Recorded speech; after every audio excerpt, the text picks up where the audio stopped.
Maka saya sampaikan kepada pemerintah, khususnya Mabes Polri dan pihak kepolisian, ya, kita berikan mereka waktu, karena polisi juga butuh waktu, ya. Tangkap Fuad. Dari mana-mana, menteri-menteri, gubernur, pejabat-pejabat, ulama, kiai, semua telah memberikan respon yang tegas untuk memproses hukum Fuad. Tapi kalau sampai, saya sampaikan, kalau sampai Fuad bangsat biadab, Fuad cucu Gerwani PKI tidak ditangkap, tidak ditahan, maka jangan salahkan kami umat Islam yang akan bertindak, akan kami lawan, akan kami bantai dia sampai titik darah penghabisan, saudara.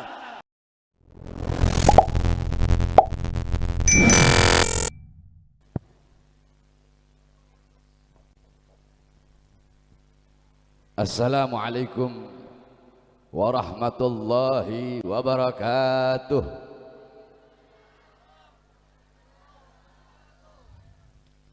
Alhamdulillah, alhamdulillahil qawiyyi sultanuh, alwadihil burhanuh, المبسوط في الوجود كرامه وإحسانه. اللهم صل وسلم وبارك وكرم وعظم على نور الأنوار وسر الأسرار وترياك الأخيار ومفتاح باب اليسر سيدنا ومولانا محمد المختار وآله الأطهار وأصحابه الأخيار عدد نعم الله وإفضاله. أما بعد. Yang saya cintai, yang saya muliakan, segenap para alim ulama, para habaib, para kiai, para asatid, para tokoh masyarakat, para sesepuh, para tuan-tuan guru, para aparat pemerintah, wabil khusus mudirul ma'had, pimpinan pesantren daripada pesantren Tahfizul Quran Ulumuddin, yaitu Al-Ustadz Bahruddin. Mudah-mudahan Allah Subhanahu wa taala panjangkan umur beliau, Allah sehatkan jasmani dan ruhani beliau, Allah perkuat langkahan kaki beliau di dalam berdakwah dan berjuang di jalan Allah Subhanahu wa taala, beserta seluruh santri-santri beliau, keluarga, anak istri beliau, semuanya insyaallah Allah permudah urusan dunia akhiratnya. Yang saya cinta, yang saya muliakan, segenap para habaib, para kiai, para asatid yang baru saja menyampaikan tausiah-tausiahnya, Babe Aldo, Habib Aldo. Cuma kalau Babe Aldo ini orang taunya Babe. Ini namanya Habib Ali Ridho Asgaf. Cuma karena mau dipanggil Habib, mungkin karena botak kepalanya, nah jadinya dipanggil Babe. Ya, padahal lebih tua saya tapi mukanya lebih tua dia. Karena nak maunya dipanggil Babe aja. Mudah-mudahan Babe Allah panjang umur insyaallah. Terus berjuang, ya, istiqamah dalam berjuang di jalan Allah Subhanahu wa taala. Semuanya, wabil khusus hadirin hadirat, bapak-bapak, ibu-ibu, para pemuda-pemudi umat baginda Nabi besar Muhammad yang selalu dimuliakan oleh Allah Subhanahu wa taala. Ya, saya doakan semua yang hadir di sini, mudah-mudahan tidak pulang dari ini majelis kecuali pulang dari sini Allah berikan rahmatnya, Allah berikan kasih sayangnya, Allah berikan maghfirahnya, Allah berikan pengampunannya, hidupnya bahagia dunia akhirat, makmur dunia akhirat, jaya dunia akhirat, rizkinya dilimpahkan oleh Allah, rizkinya diluaskan oleh Allah Subhanahu wa taala, rizki dari langit Allah turunkan, rizki dari bumi Allah keluarkan. Insyaallah jadi hamba-hamba yang taat kepada Allah, yang patuh kepada Allah, yang hatinya penuh dengan keimanan, cahaya iman, cahaya takwa, cahaya ilmu, dekat dengan para ulama, dekat dengan para habaib, dekat dengan para kiai, dekat dengan majelis-majelis ilmu, dekat dengan majelis-majelis ta'lim, sehingga kita di dunia berkumpul dengan orang-orang saleh, berkumpul dengan para ulama. Insyaallah kelak di akhirat kita akan merasakan kenikmatan yang paling nikmat. Kenikmatan yang paling nikmat di akhirat bukanlah sorga, bukanlah telaga Al-Kausar, telaga haud yang mengalir, bukan telaga madu, bukan telaga khamr, bukan telaga susu, bukan bidadari-bidadari, tetapi kenikmatan yang paling nikmat di sorga yaitu duduk berkumpul dengan baginda Nabi besar Muhammad sallallahu alaihi wasallam. Insyaallah kita semua yang hadir di sini kelak di akhirat berkumpul dengan baginda Nabi besar Muhammad sallallahu alaihi wasallam.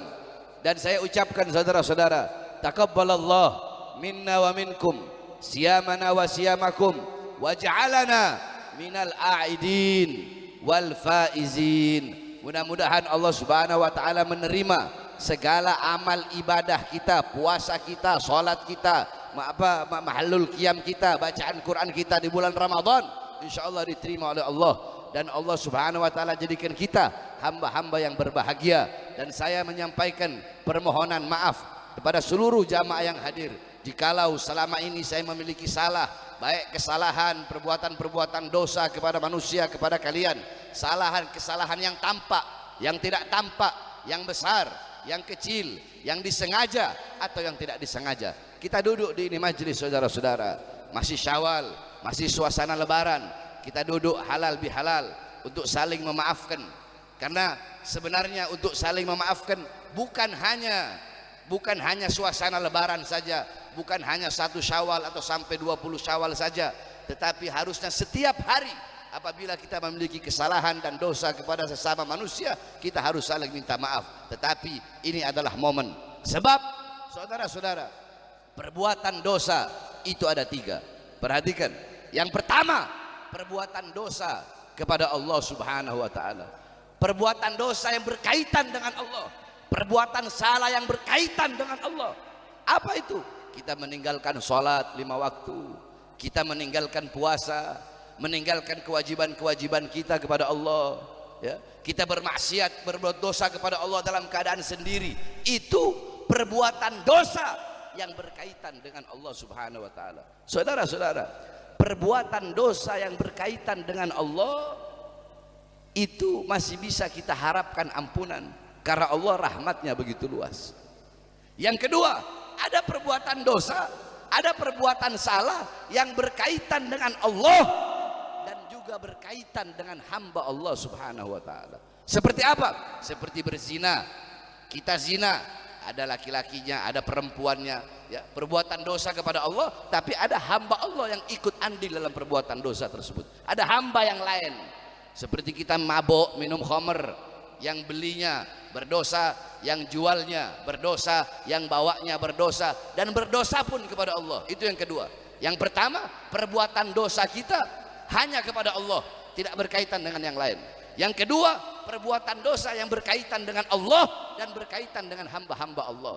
Ini yang dua, kedua-duanya kita bertobat kepada Allah, minta ampun kepada Allah. Allah ampuni dosa-dosa kita. Karena sebesar apapun engkau punya dosa, sebesar apapun engkau punya khilaf, sebesar apapun engkau punya kesalahan, ada yang lebih besar. Apa? Pintu pengampunan Allah Subhanahu wa taala. Nah, yang ketiga ini yang susah, saudara-saudara.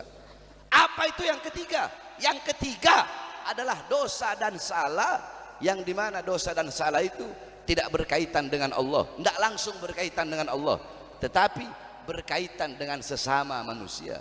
Apa itu? Kita menzolimi orang, kita menfitnah orang, menghina orang, mencaci orang, memaki orang, menyakiti orang. Nah, perbuatan-perbuatan dosa kita kepada sesama manusia tidak akan Allah Subhanahu wa taala ampuni kalau orang yang pernah kita zolimi itu tidak memaafkan kita. Kecuali kalau kita telah meminta maaf, kemudian dia tidak memaafkan, maka gugur dosa kita kepada orang tersebut. Makanya Rasulullah pernah bertanya kepada para sahabat. Apa kata Rasulullah? Atadaruna manil muflis?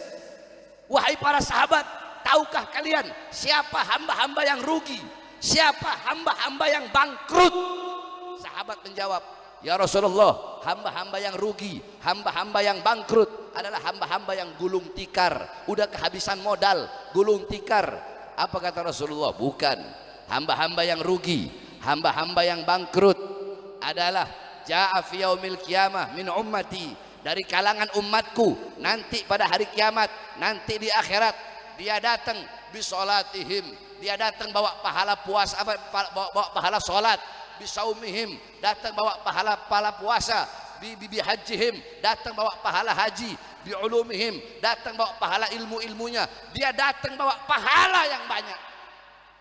Terus kenapa kok bisa rugi? Sedangkan dia datang membawa pahala-pahala yang banyak. Ketika dia mau dimasukkan surga, tiba-tiba datang satu orang, ya Allah, jangan kau masukkan dia ke surga.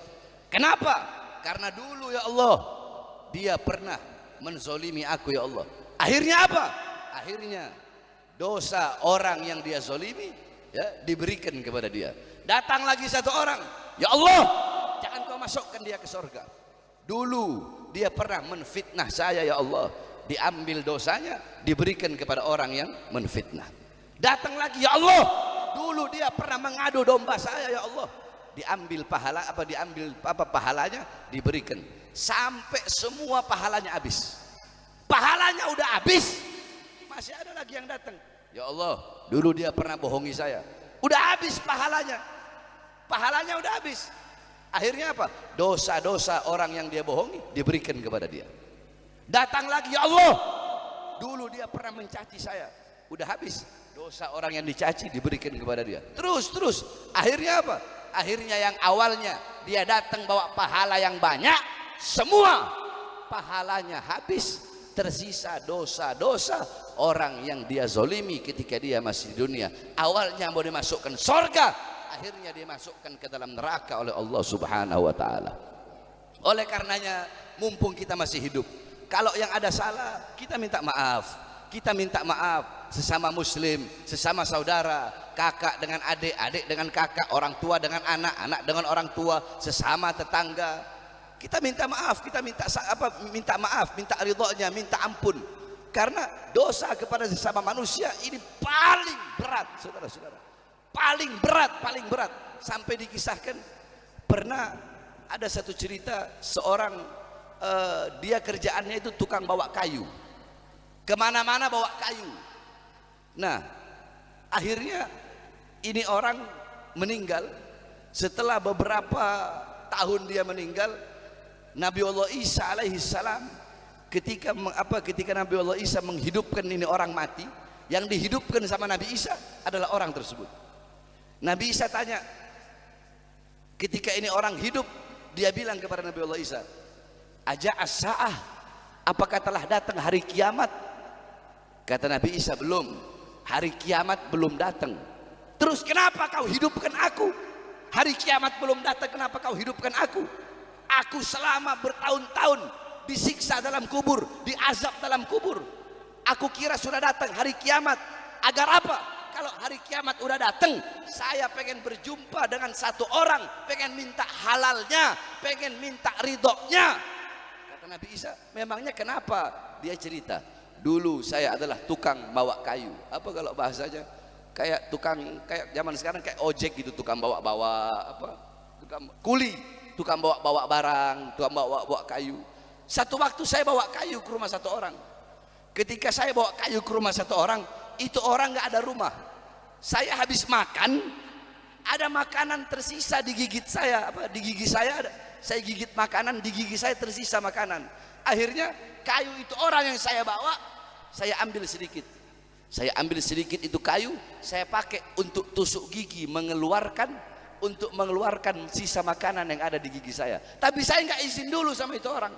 Gara-gara saya mengambil haknya itu orang, hanya sebatang kayu, gara-gara itu saya disiksa dan diazab di dalam kubur, sampai saya menunggu orang yang punya kayu itu dibangunkan di padang mahsyar, dan saya ingin minta ridho daripada itu orang, minta ridhonya, minta halalnya, agar Allah ampuni dosa saya.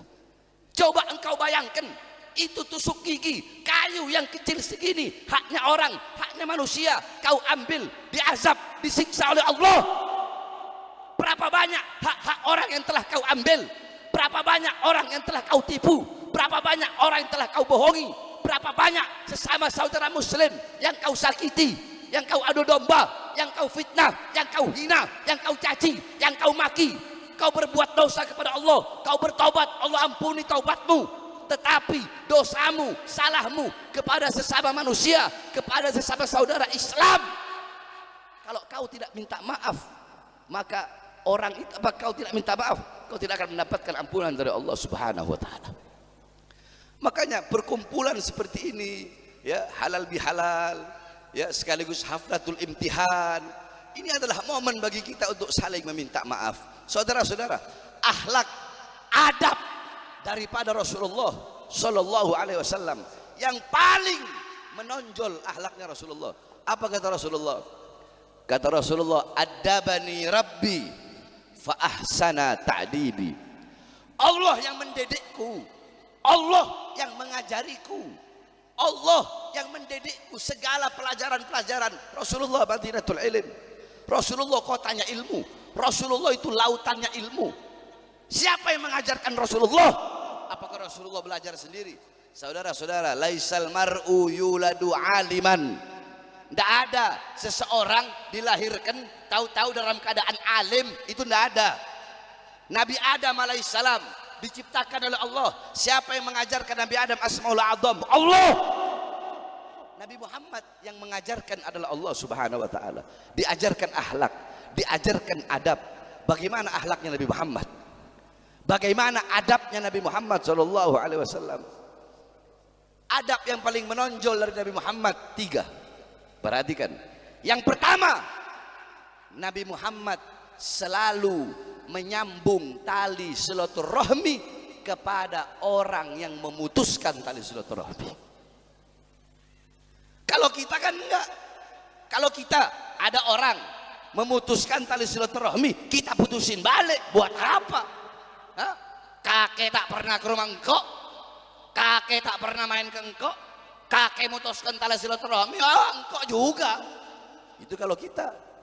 Rasulullah enggak. Rasulullah enggak. Rasulullah menyambung tali silaturahmi kepada orang yang memutuskannya. Itu akhlak Nabi yang begitu luar biasa menonjol. Yang kedua, Rasulullah SAW beliau menjenguk orang yang tidak pernah menjenguknya, mendatangi orang yang tidak pernah mendatanginya.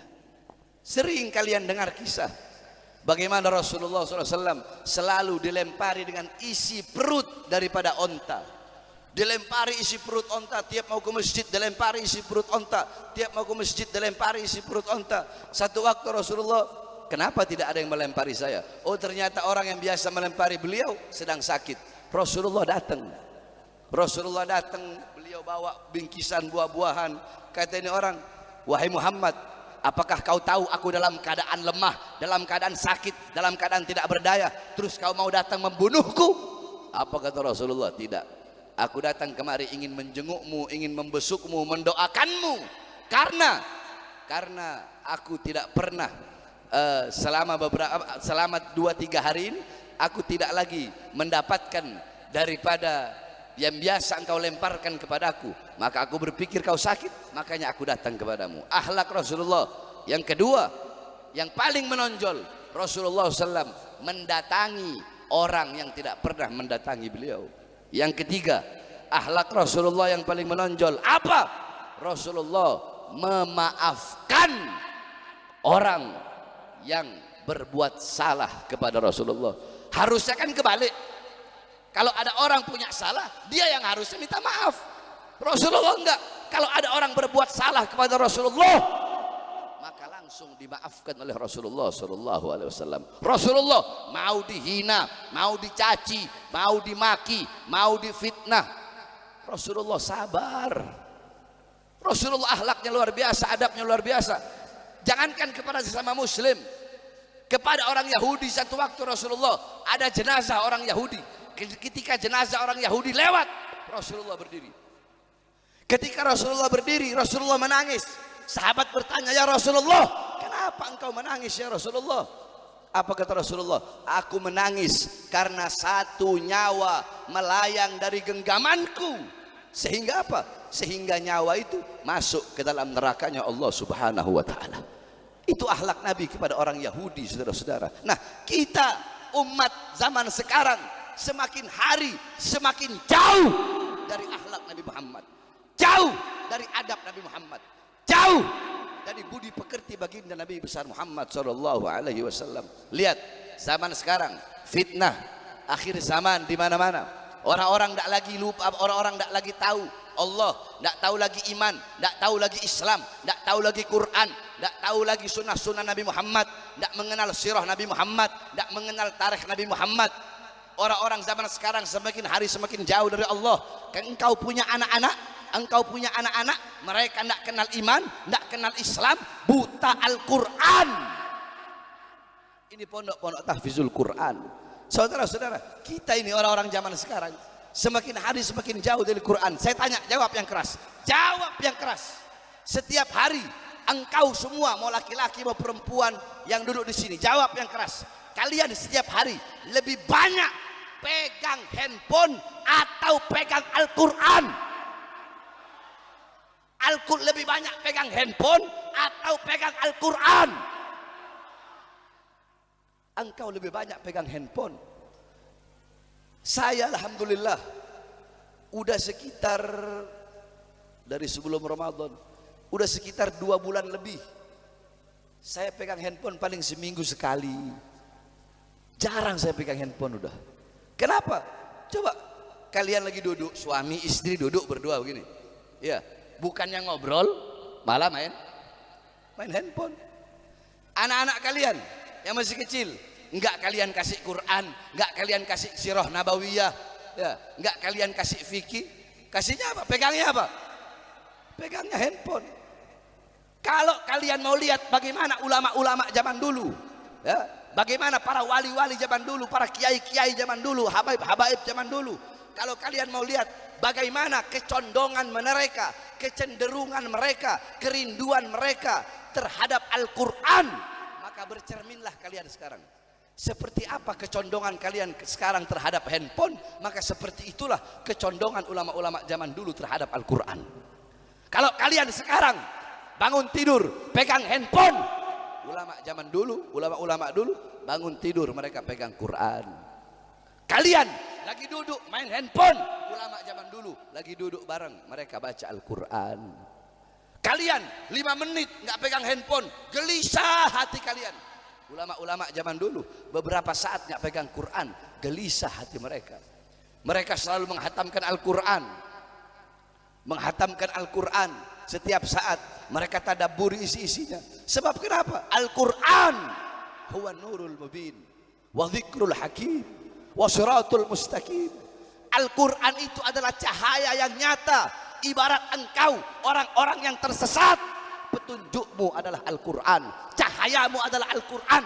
Jikalau engkau orang-orang yang buta, maka matamu adalah Al-Quran. Al-Quran ibarat mata bagi orang-orang yang buta. Al-Quran ibarat telinga bagi orang-orang yang tuli. Al-Quran ibarat lidah bagi orang-orang yang bisu. Al-Quran berisi petunjuk. Al-Quran berisi tentang kisah-kisah yang telah lalu, sejarah-sejarah yang telah lalu, yang sekarang, dan yang masa-masa yang akan datang, apa-apa yang akan terjadi, semuanya ada dalam Al-Quran. Apa kata Sayyidina Umar bin Khattab? Nahnu qaumun azzanallahu bil Quran wa lam natul izzan min dunil Quran. Kami adalah kaum, kami adalah golongan, kami adalah pemuda-pemuda yang dimuliakan oleh Allah dengan Al-Quran. Dan kami tidak mencari kemuliaan lain, kami tidak mencari keagungan lain selain daripada Al-Quran. Makanya bapak-bapak, ibu-ibu, didik putra-putri kalian dengan apa? Dengan Al-Quran, mulai dari kecil. Ini enggak kalian pegang handphone, Al-Quran kalian berdebu di rumah kalian. Al-Quran kalian berdebu, udah berdebu, enggak pernah kalian baca. Kalian sibuk dengan handphone, sibuk dengan urusan dunia. Engkau yang di sawah, sibuk dengan sawahmu. Engkau yang di toko, sibuk dengan tokomu. Engkau yang urusan dunia, yang dagang, yang segala macam, yang di sawah, yang di pasar, yang jualan, kau sibuk dengan kau punya urusan dunia, sehingga engkau lupa kepada akhirat, kau lupa kepada Allah, kau lupa kepada cahaya Allah, yaitu Al-Quran yang menjadi petunjuk bagimu. Engkau lupa semuanya. Kalian sibuk berbuat dosa. Kita umat zaman sekarang, akhir zaman, fitnah di mana-mana, kerusakan di mana-mana, ya, akhlak anak orang tua hilang. Anak-anak tidak punya lagi akhlak kepada orang tua. Anak-anak ngomong kasar sama orang tua. Istri ngomong kasar kepada suami. Suami ngomong kasar kepada istri. Akhlak hilang. Rumah tangga kalian hancur hilang.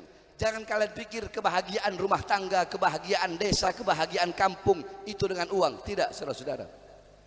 Jikalau rumah tangga kalian hidup dengan cahaya Al-Quran, rumah tangga kalian hidup dengan cahaya Al-Quran, hidup dengan cahaya-cahaya sunnah Nabi Muhammad SAW, suaminya soleh, istrinya soleha, alimah, mudarrisah, muallimah, muaddibah lil abna, disitulah kebahagiaan rumah tangga.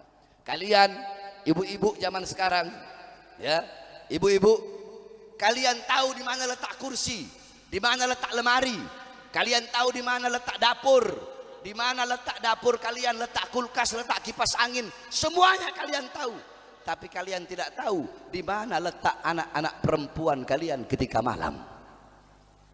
Saya tanya, ibu-ibu jawab, emas, intan, permata, berlian, kalian taruh di mana? Di luar rumah atau dalam rumah? Jawab.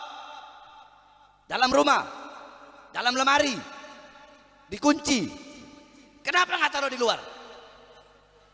Hah? Hilang. Emas, intan, permata, berlian, kalung, gelang, kalian kunci rapat-rapat dalam rumah, takut hilang. Tapi anak-anak perempuan kalian umbar kayak binatang. Apakah emas permata lebih berharga daripada anak-anak perempuan kalian? Saudara-saudara, coba kau perhatikan. Sayyidina Ali bin Abi Thalib radhiyallahu an, tiap malam rumahnya gelap. Rumahnya gelap. Sahabat nanya, ya Imam, apakah kau tidak punya lentera? Kau tidak punya lampu? Apa jawab beliau? Saya punya lampu, saya punya lentera, tapi sengaja saya matikan kalau malam agar orang-orang yang lewat depan rumah saya tidak bisa melihat walaupun bayangan daripada anak-anak perempuan saya. Ibu-ibu, kalian adalah madrasatul ula. Kalian ini madrasah pertama, muallimah, muaddibah, mudarrisah. Kalian pondok pesantren pertama, guru pertama, kiai pertama, lora pertama, gus yang pertama. Sekolah pertama bagi putra putri kalian adalah kalian sebagai seorang ibu. Makanya dalam Al-Quran Allah katakan, nisa'ukum harsul lakum, wanita-wanita kalian adalah ladang bagi kalian. Kita laki-laki yang bercocok tanam, perempuan ladangnya. Kalau kita bercocok tanam di ladang yang baik, di ladang yang bagus, hasilnya bakal baik. Tapi kalau kita bercocok tanam di ladang yang kering kerontang, hasilnya pun bakal rusak. Maka baik buruknya anak tergantung dari ibu. Ibunya baik, ibunya soleha, alimah, abidah, zahidah, wari'ah, insya Allah anaknya akan ikut seperti itu. Nah, tetapi ingat, baik buruknya istri sebagai seorang ibu terhadap anak itu tergantung kalian sebagai suami, saudara-saudara. Ibu-ibu, bapak-bapak zaman sekarang ini, ya, pagi sampai malam, ada yang malam sampai pagi cari uang, ya kan? Cari uang kan? Untuk apa? Cari uang untuk memberi makan jasmani anak dan istrinya. Ya. Nah, saking sibuknya nih bapak-bapak, kita orang nih, saking sibuk cari uang, cari dunia untuk memberi makan jasmani anak-anak kita, sampai kita lupa, kita lalai memberi makan jiwa dan ruh anak istri kita. Kalau kewajiban kita sebagai bapak, sebagai penanggung jawab keluarga, kalau kewajiban kita cuma ngasih makan anak, ngasih makan istri, udah itu aja. Apa bedanya dengan binatang? Kalian belum bangun, itu binatang udah bangun duluan cari makan buat anak istrinya. Ada yang lebih penting, yang bukan berarti gak usah kerja. Kerja tetap kerja, cari uang, cari nafkah, kewajiban. Tapi yang lebih wajib engkau dahulukan. Sisakan waktu-waktumu setiap hari selain kau bekerja. Apa? Dengan memberi makan jiwa dan hati anak-anak istrimu. Apa itu? Makanan jiwa, makanan hati adalah ilmu. Hati 3 hari gak kena ilmu, itu hati menjadi mati. Coba kalian bapak-bapak, ibu-ibu, tanyakan kepada diri kalian, berapa lama sebab kalian menjadi hati anak-anak kalian mati? Sehingga apa? Anak-anak kalian nggak kenal Islam, nggak kenal iman, nggak kenal Al-Quran. Dan ini apalagi di kota-kota besar, semakin jauh. Mereka berzina di pinggir jalan, ciuman, nggak pakai pakaian, memakai pakaian musuhnya Nabi Muhammad SAW. Hilang rasa malunya. Minum khamar, istibahul khumur. Khamar itu udah bukan dikira perkara yang haram lagi. Hak khomer udah dianggap perkara yang boleh, udah dianggap perkara biasa. Istahal zina. Zina mereka bikin seperti perkara yang halal di pinggir jalan. Orang-orang tidak punya lagi rasa malu kepada Allah. Ini akhir zaman. Ini yang terjadi di mana-mana. Orang-orang tidak punya rasa malu kepada Allah. Pagi, siang, sore, malam engkau berbuat dosa kepada Allah. Mungkarat, dolalat, sayyiat, mukhalafat. Dosamu, dosa lidah, dosa mata, dosa telinga, dosa tangan, dosa kaki, dosa perut. Yang kau masukkan ke dalam perutmu, uang subhat, uang haram.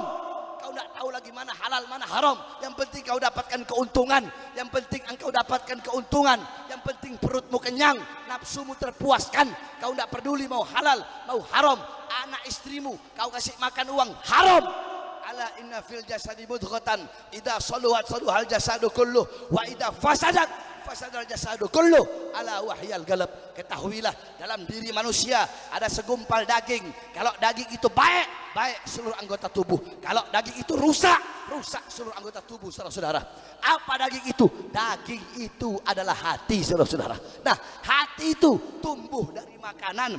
Kalau yang masuk makanan baik, yang masuk nafkah yang baik, makanan yang halal kau beri masuk, kau masukkan, kau beri nafkah yang halal kepada kau punya anak istri, maka hatinya akan tumbuh menjadi hati yang baik. Sebab al-hati al-galab ra'sul jawarih. Hati itu adalah kepala dari seluruh anggota tubuh. Kalau kau punya pimpinan seluruh anggota tubuh, idza taghayyara ar-ru'us taghayyara al-mar'us. Kalau pemimpinnya rusak, yang dipimpin pun akan rusak. Pemimpin anggota tubuh adalah hati. Baik buruk rusaknya hati tergantung makanan yang masuk. Lihat bagaimana saudara-saudara sekalian. Al-Imam Hanafi azan. Azan.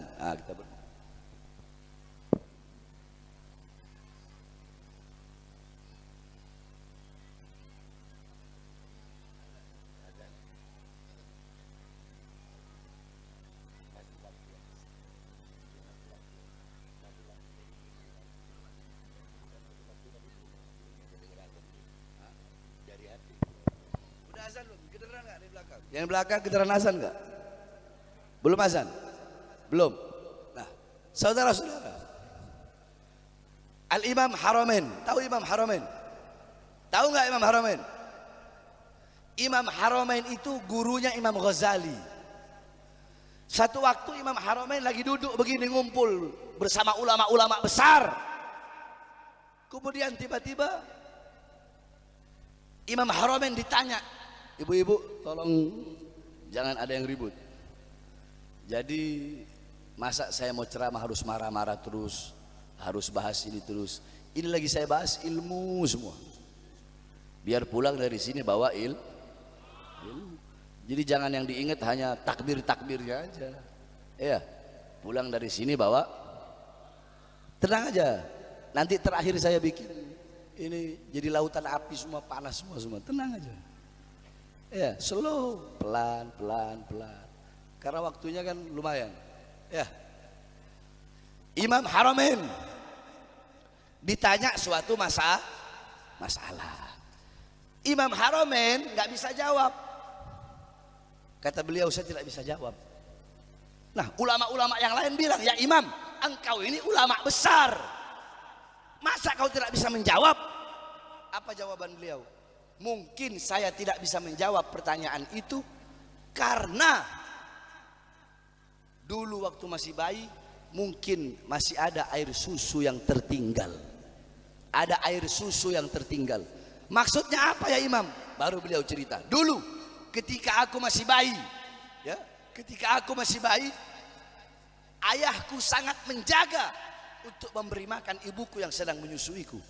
Satu waktu tiba-tiba datang seorang budak perempuan milik orang tuaku, dan budak perempuan itu menyusuiku tanpa sepengetahuan daripada orang tuaku. Ketika ayahku lihat, ayahku langsung ambil aku, dimasukkan jarinya ke dalam mulutku untuk mengeluarkan air susu syubhat milik budak perempuan itu. Mungkin aku tidak bisa menjawab pertanyaanmu karena masih ada air susu syubhat yang tertinggal dalam tenggorokanku ketika aku masih kecil. Coba kau bayangkan. Makanya jangan heran kenapa anak-anak kalian, kenapa otak kita bebel, susah ngapalin, pelajaran nggak ada yang masuk, suka condong kepada hal-hal yang haram, mata condong melihat hal-hal yang haram, mata condong melihat aurat, condong melihat maksiat, telinga condong mendengar fitnah, condong mendengar musik-musik yang lahun membuat lupa kepada Allah, lidah condong berdusta, berbohong, namimah, ghibah, ya. Tangan condong untuk melebihkan berat timbangan, tangan condong melakukan perkara haram, tangan condong menzolimi orang, tangan condong merampas hak orang, tangan condong untuk nyolong, untuk maling, untuk nyuri, kaki condong melangkah ke tempat-tempat yang haram. Kenapa? Karena itu semua digerakkan oleh hati, yang dimana hati itu kita masukkan makanan-makanan yang haram. Ya, makanya mulai dari sekarang beri makan kau punya anak istri dengan makanan yang halal. Walaupun sedikit bapak-bapak, tapi kalau halal kalian punya hidup akan bahagia dunia dan akhirat. Jangan pernah jangan kasih makan. Jangan kasih makan yang syubhat, apalagi yang haram. Ini udah fitnah, kerusakan di mana-mana. Saya wasiatkan kepada engkau semua yang ada di sini. Jangan kau jauh dari ulama. Jangan jauh dari ulama. Ya, tapi orang Madura masya Allah, bagaimanapun mau tukang caroknya, mau tukang bunuhnya, mau tukang rampoknya, kalau udah sama ulama, engki. Betul? Benar nggak? Iya, orang Madura begitu. Mau siapapun, ya. Makanya jangan jauh dari ulama, jangan jauh dari para habaib, jangan jauh dari para kiai, dari para lora. Dan saya sampaikan juga pada kesempatan yang mulia ini, saudara-saudara, kita itu memiliki dua ukhuwah. Yang pertama adalah ukhuwah wataniyah. Ukhuwah wataniyah adalah kita sesama saudara sebangsa. Walaupun kita berbeda suku, berbeda agama, berbeda ras, berbeda warna kulit, suku apapun, warna kulit apapun, mau yang putih, mau yang kuning, mau yang coklat, mau yang hitam, yang berasal dari daerah manapun, berbagai macam suku, berbagai macam ras, berbagai macam warna kulit, walaupun kita bukan seagama, tapi kita saudara sebangsa dan setanah air, wajib kita menjaga persaudaraan, wajib kita menjaga ukhuwah wataniyah, menjaga persaudaraan sesama sebangsa dan setanah air, saudara-saudara. Jangan sampai kita terpecah belah. Bagaimana Rasulullah SAW? Apa kata Rasulullah? Man qatala mu'ahadan lam yarih raihatal jannah. Kata Rasulullah, siapa orang yang membunuh orang kafir, orang di luar Islam, yang mereka memiliki perjanjian damai dengan umat Islam, terus si Islam bunuh dia, maka si Islam itu tidak akan mencium bau sorga. Sampai segitunya akhlak Nabi, kelembutan Nabi, budi pekerti Nabi. Apalagi kata Rasulullah, man adza dzimmiyan faqad adani. Siapa orang yang menyakiti kafir zimmi, orang kafir yang hidup damai, dia tidak perangi Islam, dia tidak sakiti Islam, dia tidak menghina Islam, kau sakiti dia, kau sakiti dia, kau perangi dia, kata Rasulullah, sama seperti engkau menyakitiku. Lihat, itu Rasulullah kepada orang-orang yang kafir. Bagaimana kepada kita, saudara-saudara? Nah, jadi kita jaga ukhuwah kita sesama saudara sebang. Jawab, sesama saudara sebang, setanah walaupun berbeda berbeda ras, berbeda warnaku. Kenapa? Karena kita walaupun beda suku, beda ras, beda agama, kita bersatu dengan satu kesatuan. Apa itu? Satu merah putih, satu Pancasila, satu Undang-Undang Dasar 45, satu Bhinneka Tunggal Ika. Dan kita sesama anak-anak bangsa, walaupun beda suku, beda agama, beda ras, kita harus tetap bersatu, bersama-sama, berjuang, berada di barisan paling depan untuk bangsa, untuk negara dan kesatuan Republik Indonesia, saudara-saudara. Itu yang pertama. Yang kedua, kita jaga ukhuwah kita sesama umat Islam. Betul? Betul. Jangan terpecah belah. Pilpres udah selesai, pilgub udah selesai. Ada apa mau berantem-berantem? Gak usah berantem, bersatu. Walaupun berbeda, ada yang beda mazhab, ada yang mazhab Syafi'i, ada lagi saudara-saudara kita yang mazhab Hambali. Kita bersatu walaupun beda mazhab. Tetap kita Ahlus Sunnah wal Jamaah. Ada banyak torikoh, ada torikoh Saziliyah, Nahsabandiyah, Satariyah, Tijaniyah, Alawiyah, Qadiriyah. Walaupun berbeda torikoh, tetap kita harus bersatu. Kenapa? Karena kita satu. La ilaha Muhammadur Rasulullah. Para ustadznya, para kiainya, para habaibnya bersatu. Walaupun beda manhaj, beda pola pikir, tetap kita harus bersatu. Walaupun beda-beda alumni, ini enggak. Saya lihat kebanyakan, oh saya alumni sini, oh saya alumni sini, saya alumni sini. Mau engkau dari alumni manapun, walaupun engkau berbeda guru, kita harus bersatu sebagai sesama umat baginda Nabi besar Muhammad. Jaga ini ukhuwah Islamiyah, jaga ini persatuan. Jangan mau dipecah belah. Walaupun engkau berbeda bendera, ada yang bendera majelisnya merah, ada yang bendera majelis taklimnya hijau, bendera majelis taklimnya kuning putih. Walaupun berbeda bendera, kita harus bersatu. Sebagai apa? Sebagai kita di bawah bendera, di bawah liwa umat baginda Nabi besar Muhammad. Dan harus kalian ingat, kita semua ini umat Nabi, kita umat Nabi Muhammad, kita bangsa Nabi Muhammad, kita tidak akan pernah bisa tunduk kepada siapapun. Bangsa Nabi Muhammad, umat Nabi Muhammad tidak akan pernah tunduk kepada kezaliman, kepada kemungkaran. Umat Nabi Muhammad, bangsa Nabi Muhammad akan melawan kezaliman, kemungkaran, ketidakadilan sampai titik darah penghabisan, saudara-saudara. Allahu Akbar. Allahu Akbar. Saya tanya, kalau bersatu enak gak? Enak gak? Damai gak? Tentram gak? Iya enak, damai, tentram. Saya tanya, Ramadan kemarin enak gak? Enak kan? Damai, tentram, aman. Ya, fokus ibadah. Kita orang lagi fokus ibadah Ramadan, fokus ngajar. Lagi tentram-tentramnya, lagi damai-damainya, muncul si cucu PKI, biadab, bangsat, siapa namanya? Fuad Gerwani, cucu Gerwani, cucu Warsina, cucu PKI, biadab. Orang-orang lagi ibadah. Saya udah nggak mau ceramah keras apa segala macam, karena kita lagi Ramadan, lagi suasana Lebaran, ya. Tiba-tiba muncul si bangsat satu ini, muncul si biadab satu ini, saudara-saudara, dengan enaknya congor. Saya selama ini pernah nggak saya dia mau hina saya, mau caci maki siapapun, kita nggak ada urusan.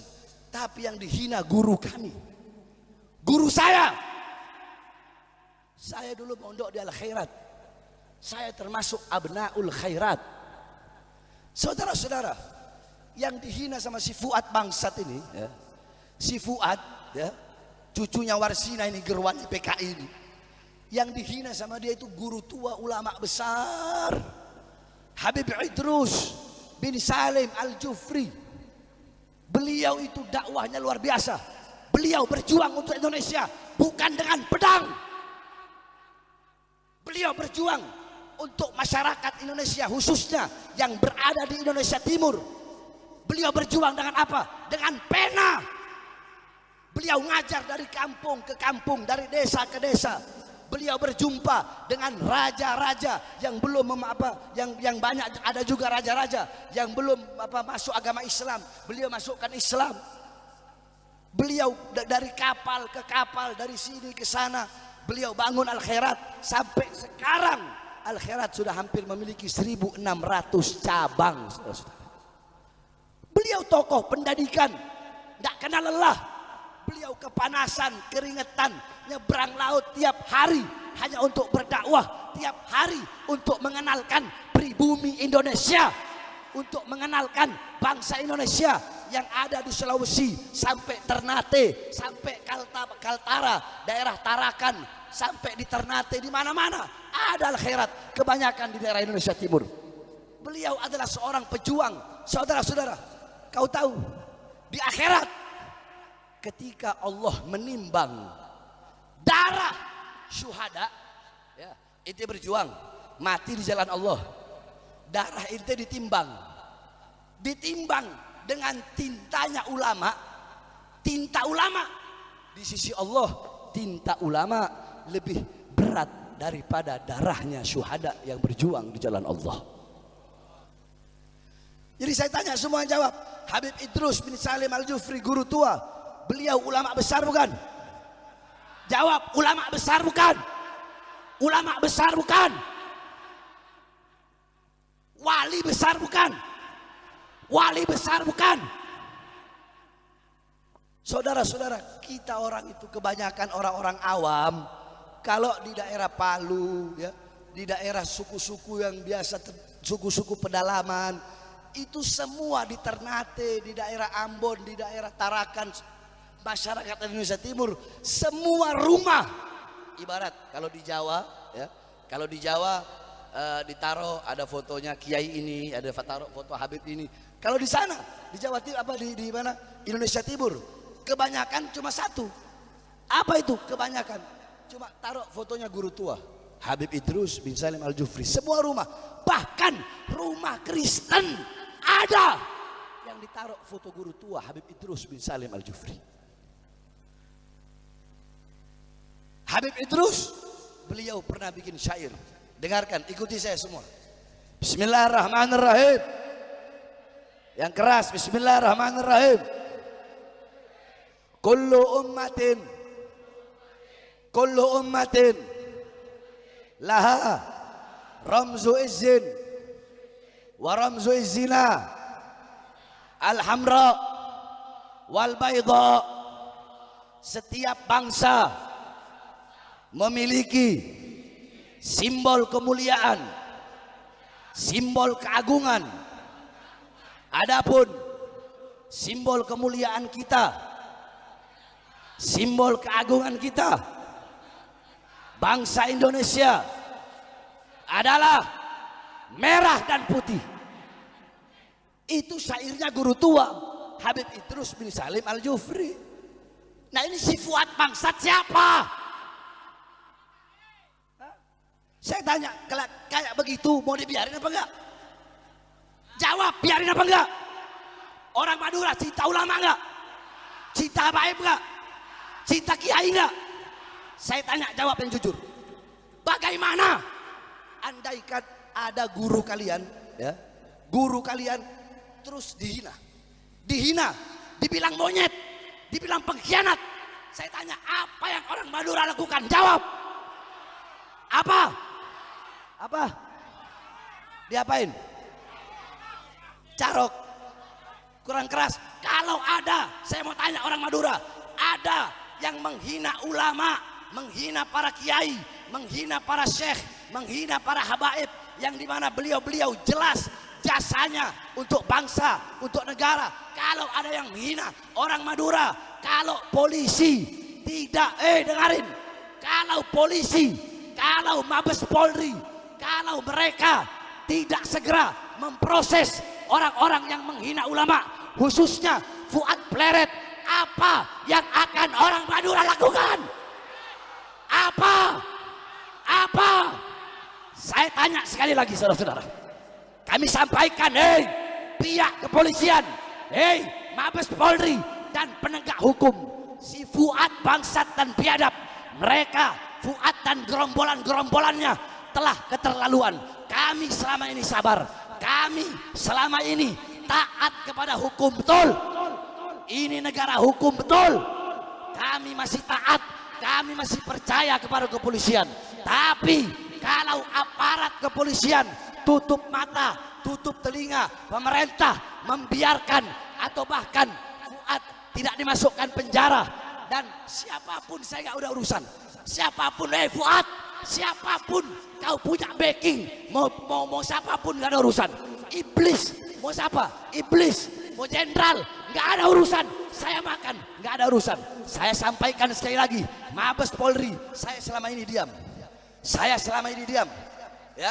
Maka saya sampaikan sekarang dengan tegas, dan saya bukan cuma di lidah, saudara-saudara. Ya, lidah saya bukan cuma di lidah. Nyali sama mulut saya bisa diadu, lebih besar nyali saya daripada mulut saya, saudara-saudara. Saya nggak banyak ngomong. Maka saya sampaikan kepada pemerintah, khususnya Mabes Polri dan pihak kepolisian, ya, kita berikan mereka waktu, karena polisi juga butuh waktu, ya. Tangkap Fuad.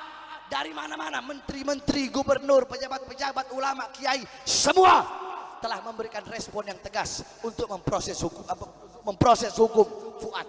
Tapi kalau sampai, saya sampaikan, kalau sampai Fuad bangsat biadab, Fuad cucu Gerwani PKI tidak ditangkap, tidak ditahan, maka jangan salahkan kami umat Islam yang akan bertindak, akan kami lawan, akan kami bantai dia sampai titik darah penghabisan, saudara-saudara.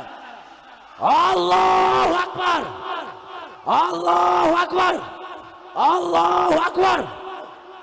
Masyarakat Madura, saya tanya, andaikan Fuad tidak diproses, siap kita berangkat ke sana? Siap berangkat ke sana? Siap berangkat ke sana? Siap kita berjihad? Siap bela ulama? Siap bela habaib, siap bela kiai. Allahu Akbar, Allahu Akbar. Indonesia merdeka, merdeka, merdeka. Allahu Akbar. Jadi kalau negara pengen aman, damai, tentram, maka tangkap para pemecah belah NU sama habaib mau dipisahin, gimana? Kiai sama habaib mau dipisahkan. Sekarang dibikin istilah pribumi non pribumi. Saudara-saudara, saya kasih tahu sama kau ya. Saya punya nenek orang Sanger, asli Sulawesi Utara. Nenek saya orang Sanger. Nenek saya orang Sanger. Ada turunan Bugis. Jadi jangan hanya merasa paling pribumi, betul? Betul. Fuad merasa paling pribumi. Kita juga pribumi Indonesia yang siap melawan para pemecah belah bangsa. Kita akan lawan mereka, saudara-saudara. Kita tidak akan tinggal diam. Kita akan lawan. Tidak akan berhenti sampai mati. Tidak akan mundur walaupun harus hancur, saudara-saudara. Allahu Akbar, Allahu Akbar, Allahu Akbar. Jawab yang keras. Siap lawan PKI, siap lawan antek-antek PKI, siap bumi hanguskan PKI, siap bela agama, siap bela bangsa, siap bela negara, siap bela merah putih. Allahu Akbar. Madura bersama guru tua, betul? Madura bersama Habib Idrus bin Salim Al-Jufri, betul? Allahu Akbar, Allahu Akbar. Makanya Mabes Polri, pemerintah, polisi, ya, jangan cuma anggap ini sebagai masalah yang enteng, betul? Betul? Ini isunya udah nasional. Kami selama ini enggak, dia mau bilang Habib itu Yahudi, mana ada kita urusin? Pernah enggak? Enggak pernah. Terserah, enggak pernah kami urusin. Kau mau hina, mau caci, mau maki kami dengan apapun, enggak ada urusan. Tapi Fuad, si bangsat biadab satu ini salah lawan. Yang dihina guru tua Habib Idrus bin Salim Al-Jufri. Enggak usah deh jauh-jauh ke Palu, enggak usah. Coba tes, main-main aja ke Sampang. Kira-kira jadi apa? Hah? Jadi abu. Oh, jadi abu. Hah? Jadi abu. Udah gitu katanya begini. Kalau ada apa kita nanti sweeping habaib. Wah. Habaib mau di sweeping sama gerombolannya. Ditunggu-tungguin nggak datang. Kemarin sama gerombolan Fuad waktu di Pemalang kita tolak Bahar bin Smith, tolak Bahar bin Smith. Saya datang, saya sama supir, sama anak saya 3 masih kecil-kecil. Gak ada yang datang. Akhirnya apa saya bilang?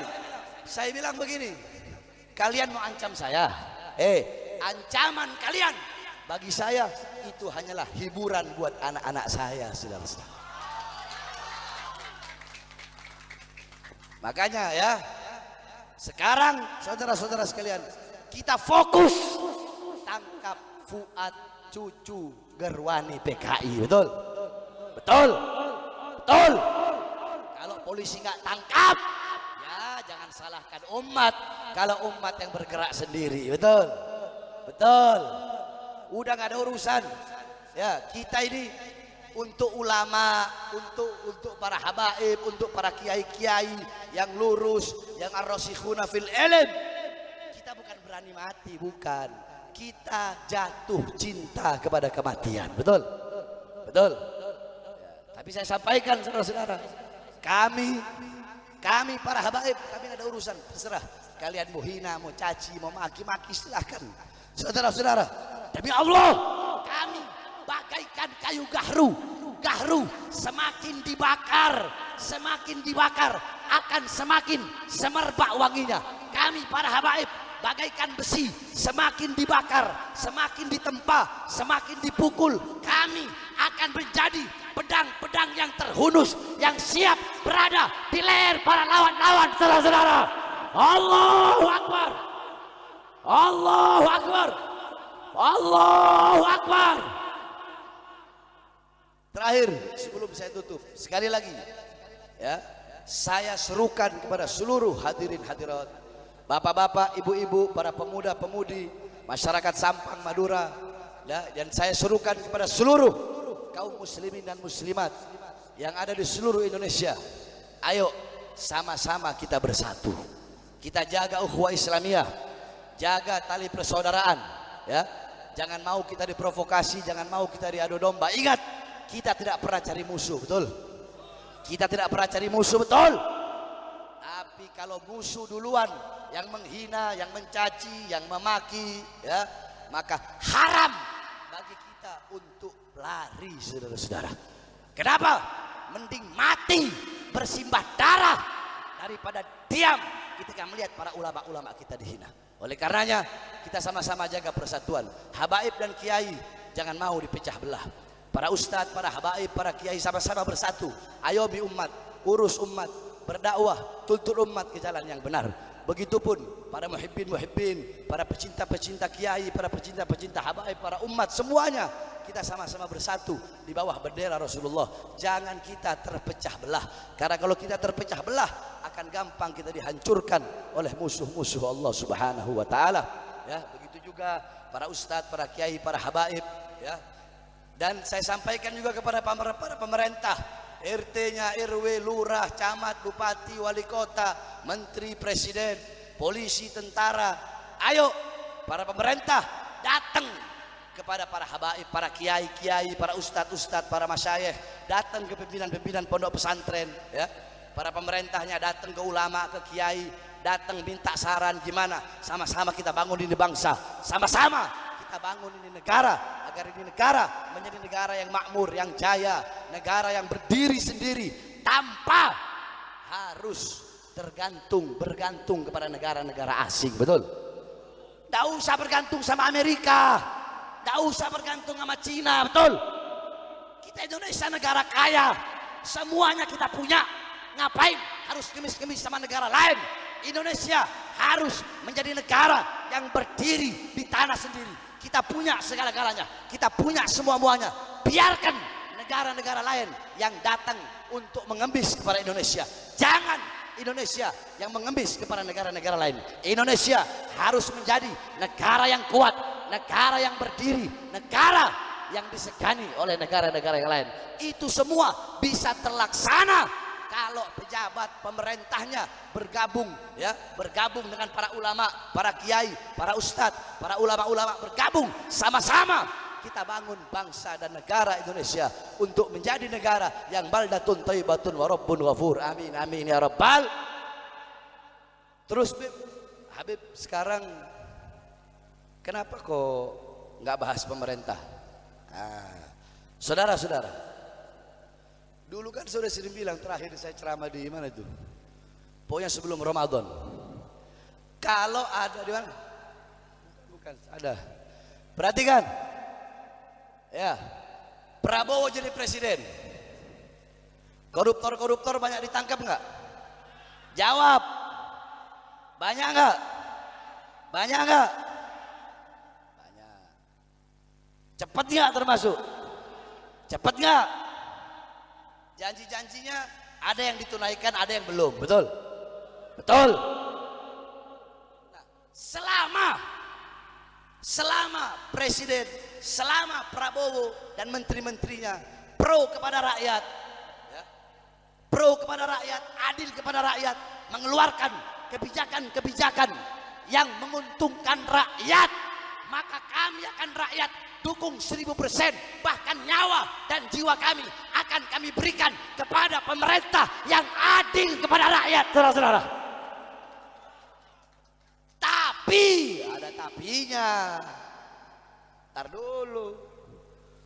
Tapi kalau nantinya presiden dan menteri-menterinya semua, ya, ingkar janji, khianati rakyat, khianati bangsa, Bahar bin Smith akan terus oposisi, nggak ada urusan.